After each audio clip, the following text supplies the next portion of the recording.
Lord, give us and forgive us. What is the connection? How is it that we need God to give us and forgive us? Preacher, why tie those two things together this morning? I submit to you that we need the same God who gives us to forgive us. And we need the God who forgives us to give us. You really cannot have one without the other. Let me see if I can make it plain for you. He gives us our daily bread. In other words, he gives us bread sufficient for today. When the children of Israel were making their way out of Egypt toward the promised land, they found themselves in the wilderness. And you remember God provided for them manna in the desert. But the strange thing is God only provided enough for each day.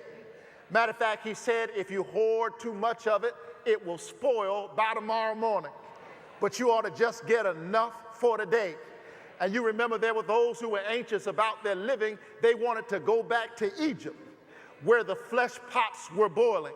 They wanted to go back to Egypt, where there was fried chicken and some left over. God says, no, I want you to make your way through the wilderness. It is a terrible and a difficult place to be, but I will provide you bread sufficient day by day on your way to the promised land. But then there were those who wanted to go back to Egypt. Well, back in Egypt, there was bread and some left over. But they were in the midst of oppression. There were those who would rather have fried chicken and be slaves than depend on God's manna and be free. He says, keep on marching, and I'll provide for you manna day by day. There's somebody today who wants to go back to Egypt. God told me to tell you, don't go back to Egypt. Don't go back to that place you already left.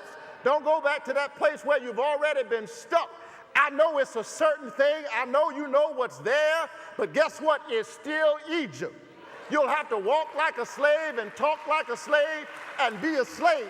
But if you want to be free, you have to walk with God through the wilderness, sometimes through a place where you don't know where your next meal will come from, where you don't know where the next thing will come from, but you will trust that God will provide for you bread day by day. Anybody here?